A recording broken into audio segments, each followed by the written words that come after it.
In a world where extreme competition exists everywhere, what does it take to have success in your career and in life?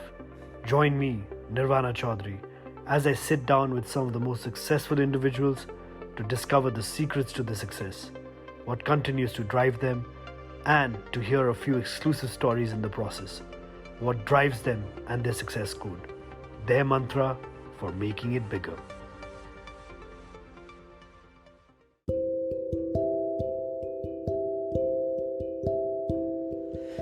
Hello everyone, this is Nirvana Chaudhary. I'm back with my podcast, Making It Bigger.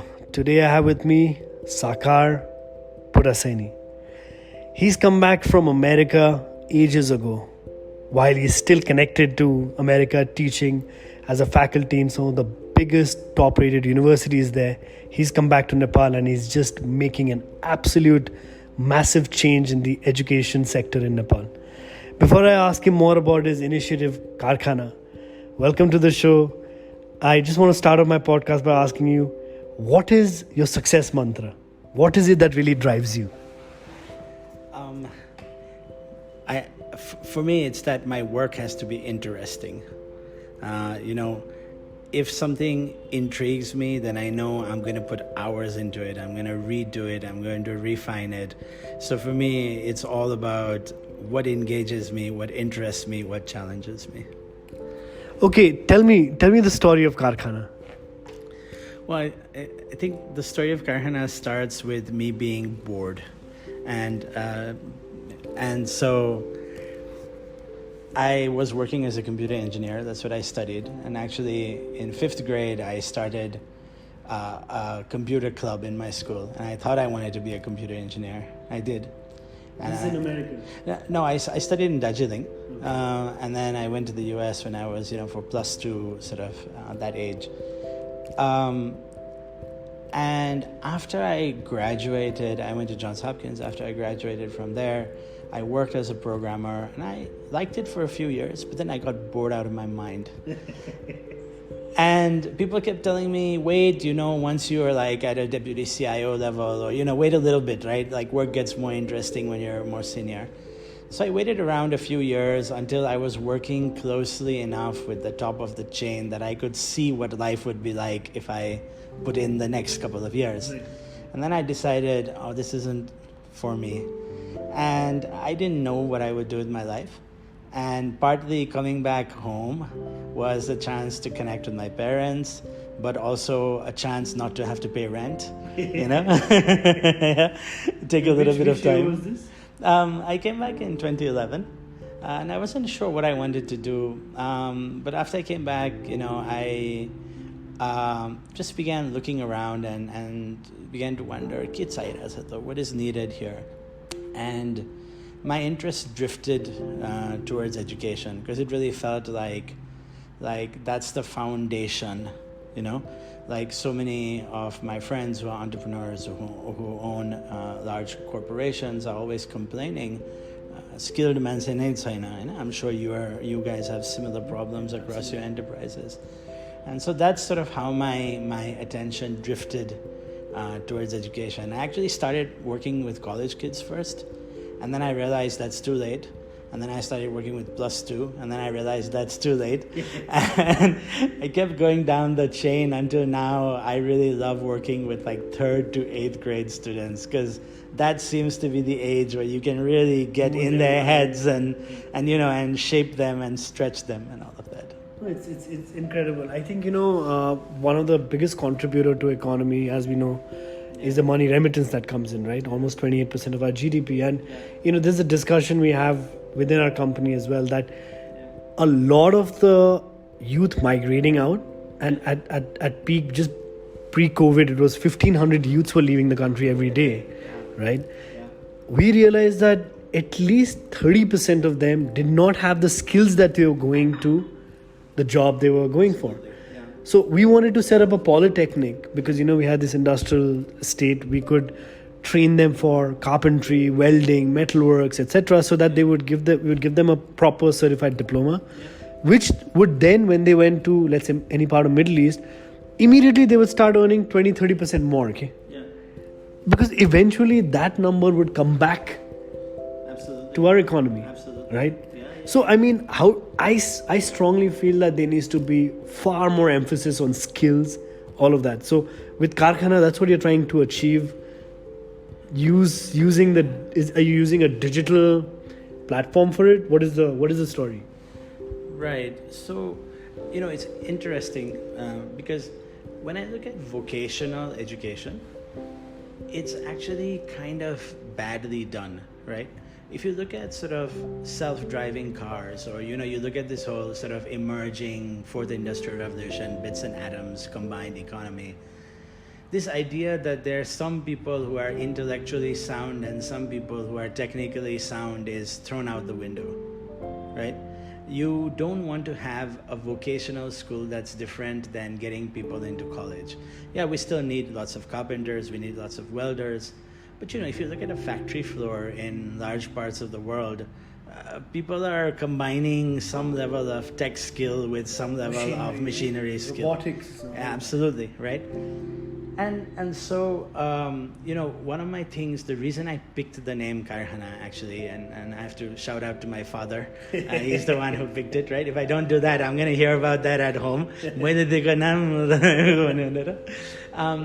But I really wanted to bring up the value of working with your hands, And a Karkhana is not a place that most people would think about sending their children.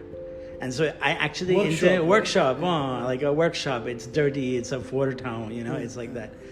But what I really wanted to do was I wanted to change this idea and integrate working with your hands and thinking about things. So science can be extremely hands-on. You can build things. You can make things. And at the grade levels I'm working at, this is a foundation for both doing high-end robotics, but this is also a foundation for being a good student at a polytechnic, right? So, what we really do is we have these kits, these very hands-on kits that teachers can use in the classroom with students. We have some digital work, but until before COVID, I didn't really feel like Nepal was very ready for a big digital play, right? But I think post-COVID, we might be much closer. Yeah, we've had just like a massive acceleration. So a lot of my focus has been on tangible, hands-on, making it, and doing a lot of digital fabrication. So, using laser cutters, 3D printers, sort of preparing for that turn in manufacturing. Reminds me of Fansuk Wangdo in Three Idiots. No, it's something that is really, really needed. So tell me, you've got into this much needed initiative in Nepal, right? But at the same time, you're also parallelly teaching at some of the biggest universities as visiting faculty. How can you individually, with your initiative in Karkhana, try and bring the best practices to the educational institutions in Nepal?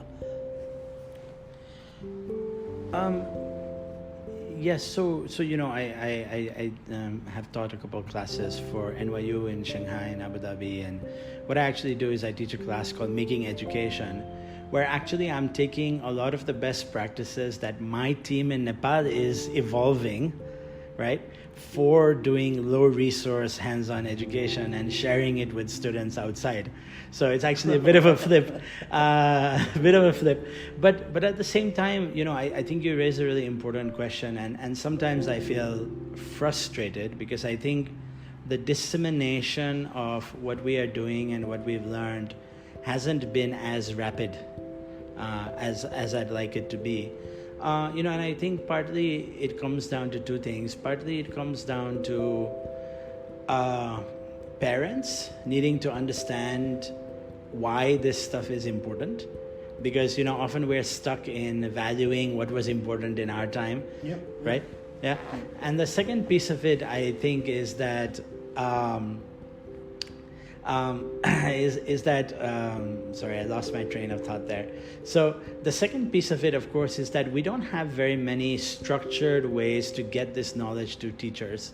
So, B.Ed programs are unfortunately probably among the least selective programs in this country, when I think, a B.Ed should be as hard to get as a degree from IIT or MIT, right, if you really want good teachers. So I think there are these two challenges.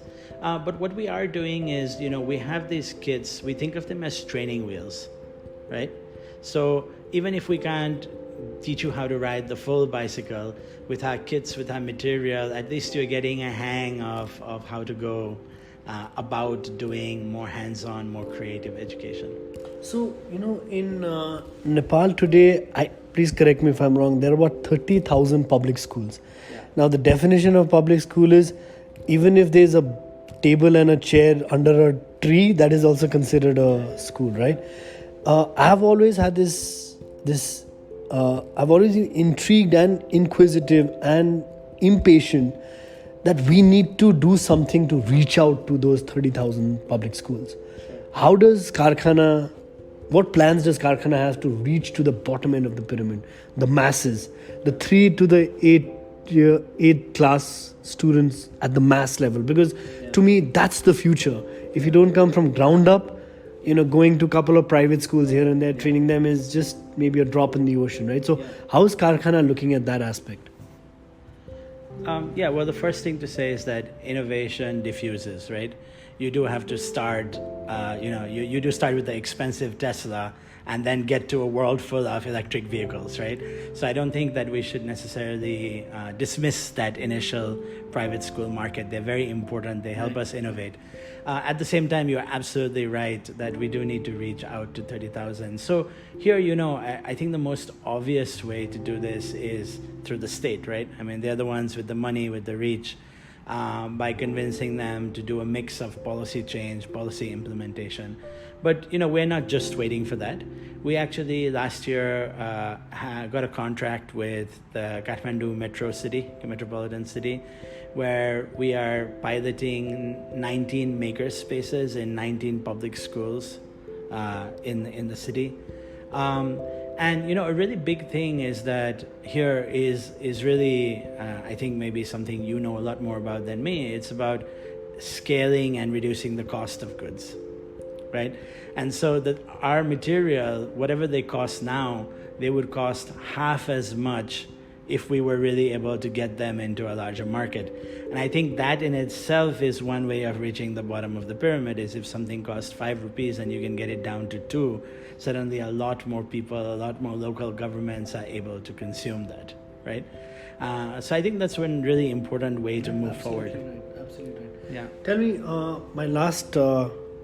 my last question to you is, and very important to me, is the youth of our country, right? Yeah. I think under the age of 21, 50% of our population, Sure. right? In the next 5 years, forget 10, next 5 years, are you hopeful about the future of our country? So it's a difficult question. I am Entrepreneurial gut. That's right. No, I am hopeful. I am also worried. I think both things are true. We do have this, demographic dividend, they call it, right? We are about to hit that phase where we have a lot of working age people. At the same time, do we really have the capacity to absorb everything they do? I am hopeful that, changes are coming, and it worries me a little bit that sometimes the narrative we're crafting is we should keep everyone here. We shouldn't let anyone go. I think what you said earlier, which is that if we have more talented youth than our economy and our country can use, maybe we should be okay with the idea of how do we give them better lives as workers somewhere else. And how do we... That's right. And it's not even a drain, right? Because if you look at what is our largest export, It's manpower. It is manpower, right? And so maybe, if we as a society can accept that this isn't just a bad thing, that actually we need to invest in empowering our youth that are going outside, and that someday they will come back. I mean, where else would you go? You come back home. Same in China, same in India, worldwide is the same. Absolutely, right? And if they don't come back, they'll start businesses, they'll import things, they'll, hopefully, patent, take the patents I have and use them there. I don't know, something like that, right? So, I am hopeful, but I am also concerned. No, thank you so much. This has been absolutely amazing. I really good to know about what you're doing, the gap that you see, and the intervention that you're doing, which will definitely accelerate the future. I really want to wish you, your team, the entire idea of Karkhana, I hope it reaches the next level. Thank you so much for your time.